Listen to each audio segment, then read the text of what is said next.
果真是你。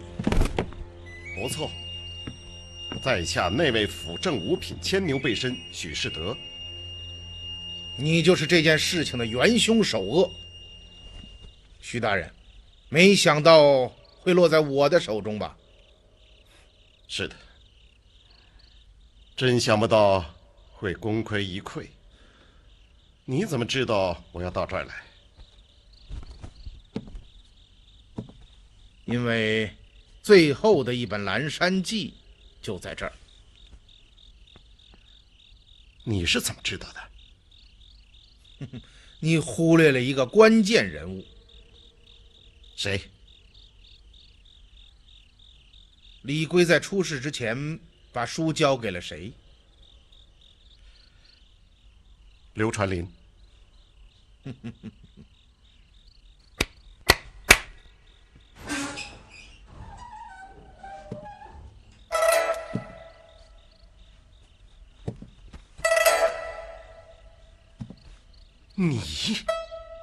你没死？是的，我没死。就是这样一个小小的疏忽，断送了你的整个计划。怎么，你还不明白？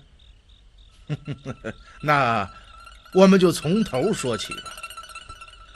2年前，李龟潜入京城去找太子，想让太子起兵，但是太子严辞拒绝了他。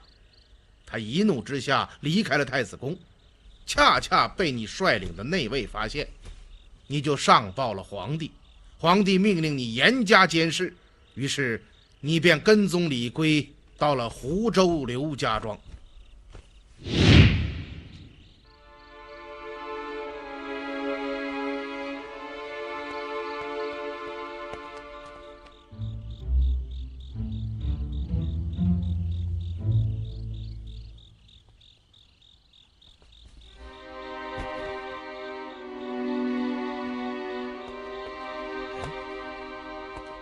怎么这灯都灭了？你是谁？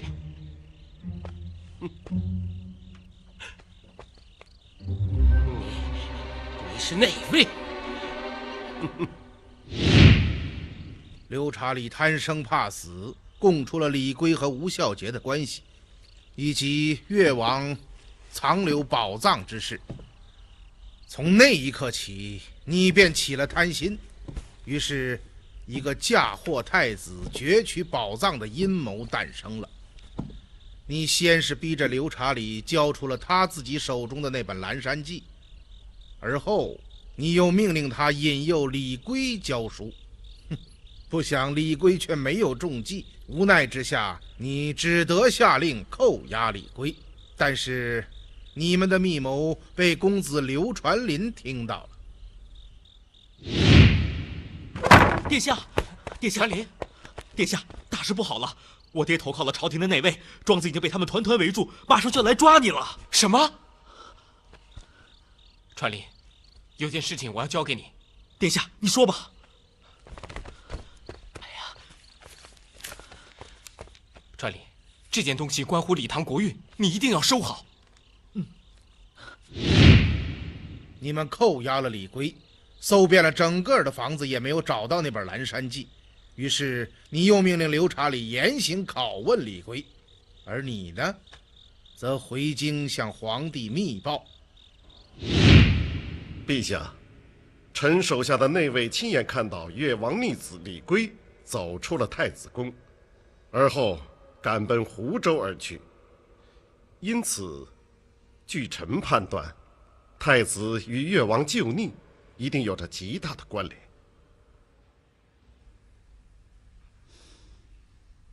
有证据吗？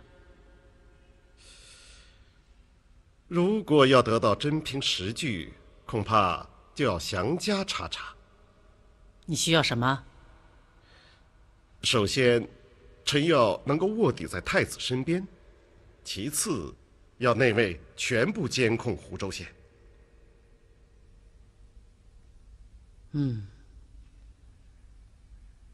准奏。谢陛下。于是你便以校书郎的身份混入太子崇文馆，刻意与吴孝杰接近。徐士德，你何尝是要查太子之事？这一切的目的都是为了得到越王的藏宝图。不错，这就是我唯一的目的。所谓太子，不过是我蒙骗皇上的障眼法。然而你没有料到的是，吴孝杰是一个非常谨慎的人，1年多下来竟没有漏半点口风。而恰在此时，皇帝催问你太子之事查得怎样，你无法交代，于是便设下了一个骗局。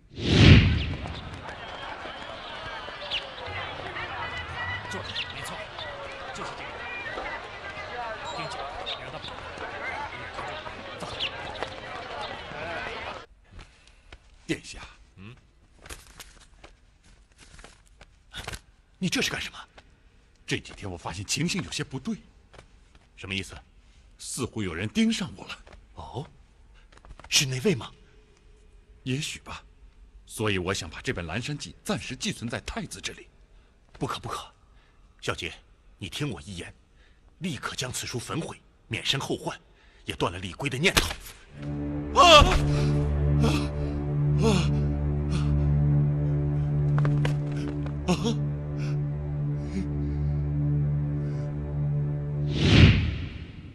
你用诈术使吴孝杰感到威胁就在身边，惊恐之下，他便想到了托朋友将蓝山记带到湖州刘家庄。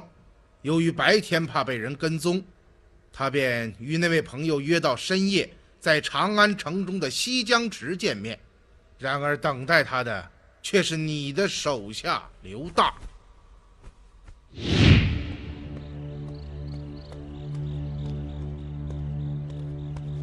李全，东西带来了吗？你怎么了？什么怎么了？你的声音不对呀！你不是李全。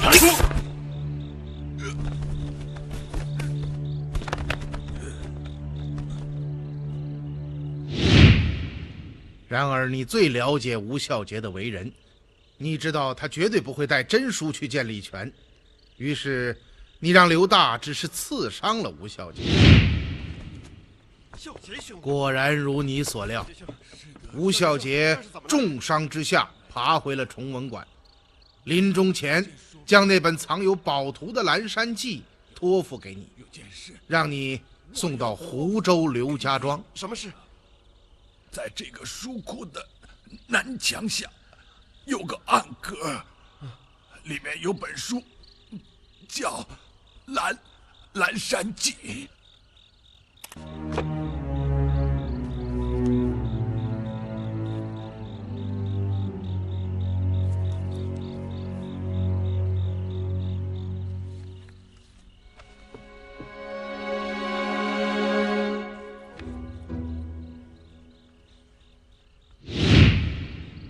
这样，你的手中就已经有了2本《蓝山记》，所缺的就是李龟手中的那一本。你在临行前故布迷局，做成了你与吴孝杰互杀身亡的假象，目的就是为了让宗政府介入进来，彻底查出吴孝杰的身份，从而将矛头指向太子。不错。你到湖州之前，内卫已经将这里全部监控，你则是肆无忌惮的行事，直到我来到湖州巡查，逐步解开了谜团。至于刘传林为什么没有死，其实很简单，是莹玉救了他。莹玉？是的，莹玉使用密封剂，故意让刘查理看到，其实只是想让刘查理将自己的儿子赶出庄去，好让刘传林不要再纠缠于他。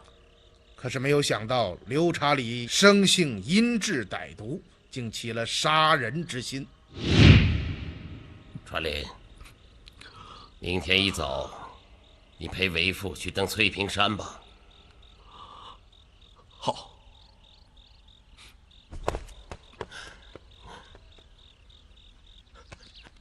哎，老爷和公子呢？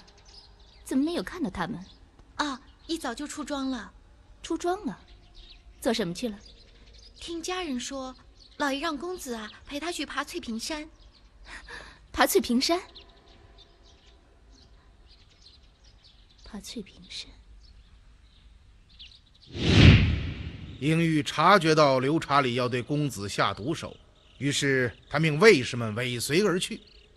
赶到翠屏山，可是他们已经来晚了，惨剧已经发生。然而刘传林却并没有死，悬崖边横生出来的枝杈减缓了他下坠的力道，因此他摔落在地，只是受了重伤。事情的经过就是这样，公子，我没有说错吧？丝毫无误。刘查理虽然阴质狠毒，但是传林毕竟是他的亲生儿子。他赶到崖下，悲痛欲绝，却忘了看一眼刘公子是否真的已死。而此事与构陷太子无关，只是中间横生出来的一个枝节。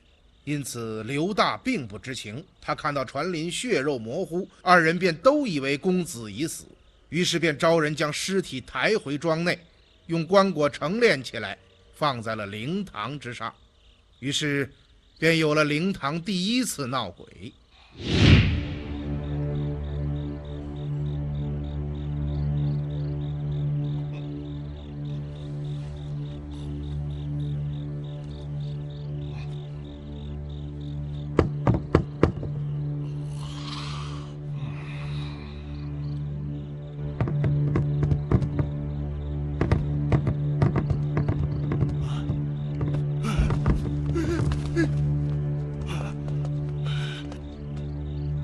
怎么了？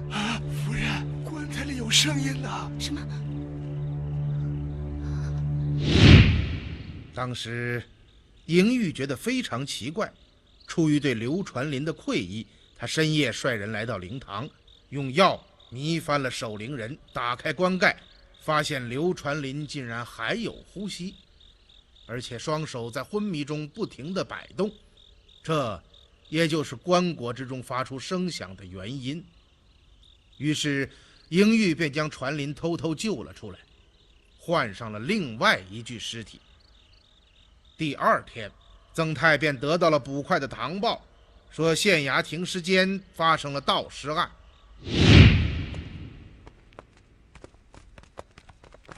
阁老，您可回来了。曾县令，有事吗？是这样，今天早晨县衙捕快来报，说停尸间丢了一具尸体。什么？尸体？是，卑职觉得此事非同寻常，所以特来向阁老禀报。其实那就是莹玉的手下趁黑夜来到了县衙的停尸间，他们盗走了一具尸体，替换了刘公子，这就是整个事件的经过。原来是这样，而你的失误恰恰就在这一点上，你自以为除了太子之外，再也没有任何人知道书的下落。可是你错了，刘传林并没有死，这使你功亏一篑。其实就整件事情而言，太子才是最大的受害者。一点不错。反正皇帝也不信任他，早就想废了他。我不过是顺水推舟，替皇帝完成这个心愿罢了。本来我的计划是这样的：诱使李龟说出蓝山记的下落，而后命内卫写成供词，让李龟签字画押。只要供词到了皇帝的手里，那太子就完蛋了。于是我得到越王的财宝，而皇帝得到太子谋反的证据，这就叫各得其所。可没有想到的是，太子竟然自投罗网，来到了湖州。那是我写信请他来的。哦，因为那个时候我已经发现，所有的矛头都指向了太子。但是我没有想到，消息暴露，令太子落入你手，而你正苦于无法让李圭开口。太子落网，肯定是让你喜出望外，于是你便做下了这样一个精巧的圈套，绑架太子殿下，诱使李圭说出蓝山记的下落，而后你故意把你们的落脚点告诉了曾泰，将我也牵连了进去。螳螂捕蝉，黄雀在后。当我们进入小院之后，你便趁乱脱身，而此时皇上早已接到了你的通报，率羽林卫赶到，正好看到了所谓谋逆的那一幕。真是好毒的计策呀！但是你做梦也没有想到吧，就在你觉得万事大吉的时候，我却在这儿等着你。那又怎么样？皇帝已经回京，听不到您这番言语了。而且您分析的再精到，推断的再准确，也救不了太子殿下的命了。你难道就不怕我把你的这一番言语上奏皇帝？看来大人还是不太了解皇帝，他现在什么也听不进去，一心只想废了太子，立武三思为嗣。如果你不知好歹把这番话上奏，立刻就会落个太子同党的罪名。所以我奉劝大人一句，多一事不如少一事。大人，您不妨好好想一想，您现在抓了我又有什么用呢？您虽身为宰相，却无权处置内卫，所以您只能放了我。我可以杀了你，在这儿杀了你，没有任何人知道。人做事一定要有目的，您现在杀了我又有什么用呢？既救不了太子的性命，又不能挽回局面。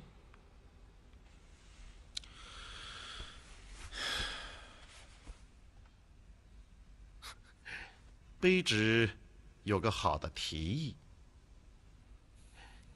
现在越王的藏宝头就在我的手上，这笔财宝咱们21天作5，今天在场的诸位人人有份儿。卑职得到这笔钱以后，也不会再替皇上卖那个不值钱的命。您呢，替我做个假案，就说卑职在回乡途中饮酒过度，溺水身亡，这样我改头换面，隐匿民间。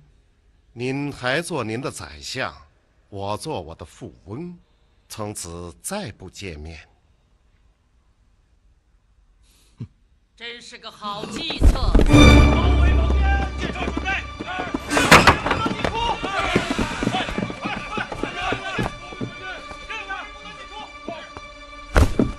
陛下，陛。